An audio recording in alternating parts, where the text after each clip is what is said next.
Hello, my friend. You know, in my hometown, I'm from a place called Port Huron, Michigan. Port Huron is about 60 miles north of Detroit, right on the Canadian border. And growing up there, one of the businesses that was really a institution in my small hometown was a place by the name of Mosier's Jewelers. Now, Mosier's has been out there in place doing business for 125 years. You might say, well, how do I know it's 125 years? I know because they just recently announced that they were going out of business after four generations, 125 years. Growing up, I'd go into the downtown area, and there was always this clock right outside their store, and it was part of the landmark of downtown Port Huron. Hey Angie, hey Trisha, thanks for joining. So it kind of chokes me up a little bit to hear that they're going out of business. But the thing about it is the reason why they're going out of business is not because of Amazon driving them out of business or anything like that. It's simply because the kids don't want to do that kind of business. They decided to go into other fields and so forth. So they decided to just end the business. So they're having like a going away sale and liquidating their inventory and all that good stuff. And I'm sure there's people who have already clamored in and said, sorry about that. We're sorry that you're leaving and so forth. It's a big hit to the whole community because people are just so used to seeing that store there. That's the example. They have served that community, again, 125 years. Four generations have served the local Port Huron economy and a community, and they're going out good. Well, I want to tell you a story. You saw that the subject was a Tony rant. Some businesses or some things that need to go out of business bad. Well, let me tell you a story about it, something that needs to go out of business bad. And I'm not saying this for all of them. I'm saying it for one specific one.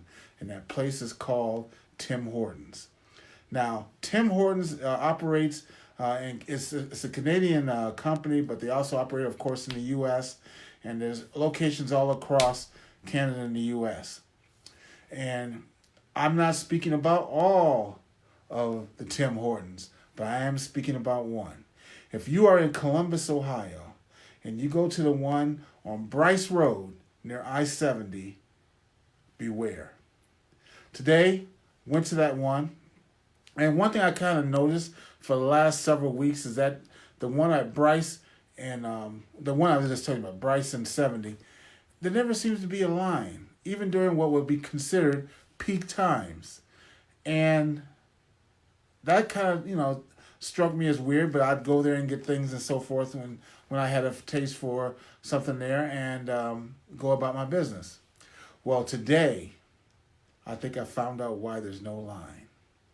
I drove into this place, and for one thing, when the order was being placed, you could hear them laughing and joking around in the back. And I'm like, why are these folks joking and laughing and stuff? They could barely hear the order because they were so busy having fun inside. So we drove around to the window, and what we ordered were bagels. Bagels toasted dry, meaning that they're split in half and toasted. That's it. Well, we drove around and we got the bagels. Let me tell you something. If you've ever been to Tim Hortons and got a bagel, as I'm sure you probably have, you know that they wrap the bagels up and they put them in the bag. Well, we paid for the bagels and they gave us the bag and we kind of drove off. A bit of a hurry, so I didn't have time to really dig in and find out what was going on.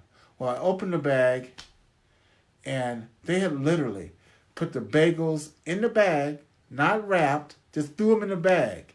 And fortunately, they were toasted dry. If they had butter or cream cheese or something on them, it'd have been a mess in that bag. And you could tell that the attitude was one of just joking around, having fun, but it was not about serving people. Let me tell you, friends, that's the kind of business that needs to go out of business bad, in a bad way. And I guarantee, like I told you, there's never a line there. And I think it's because no one, the word has gotten out that particular Tim Hortons is a terrible one to go to. And as a result, they never have a line. But I didn't get that memo, so I'm giving you that memo so that you know that. So what's the point here?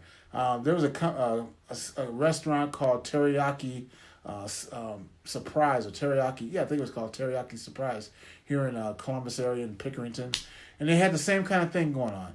A bunch of high school kids having fun, no always taking too long to make orders and so forth. Well, I'll tell you what, I did a Facebook Live about that, and literally within a month, that place had closed down. Not because of what I said, but because of what they did. They didn't serve people. You know, John Maxwell talks about the way to have the best year of your life is find a way to serve someone every day. Teriyaki Madness, that was the name of the place. Find a way to serve someone every day.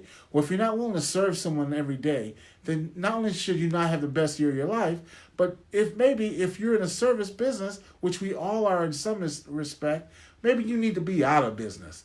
You need to put us and you out of your misery because you're not willing to do the things that we're willing to pay for. Okay?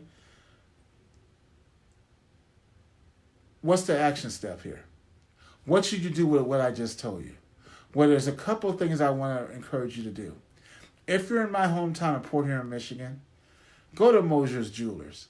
Check them out. Wish them well in their future endeavors, and thank them on the behalf of them as well as their ancestors, I guess, over 125 years for the service they gave to the community. Tell them Tony said hey. All right? If you are in Columbus, Ohio, your action step is to avoid the Tim Hortons on Bryce Road at I-70 because they are terrible. Terrible. You know, if I'd have had the time, instead of doing this Facebook Live, what I would have done is I'd have gone back through, because I'm sure it wasn't an isolated event. I'd have gone back through and reenacted the whole thing and recorded it. And I'd have put that on Facebook and tagged Tim Hortons.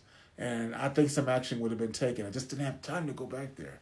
And I don't want to go back there to work that hard to straighten them out. But I do want you to know that if you are in the Columbus area, avoid that Tim Hortons. I'm not speaking bad about all Tim Hortons, but that one is garbage. So anyway, those are your 2 action steps. Have a blessed day. I've ran it long enough. Buyer beware. And if you're in business, serve the customer. Like Angie says here, give servant leadership. That's the key. Have a blessed day. We'll talk soon. Bye-bye now.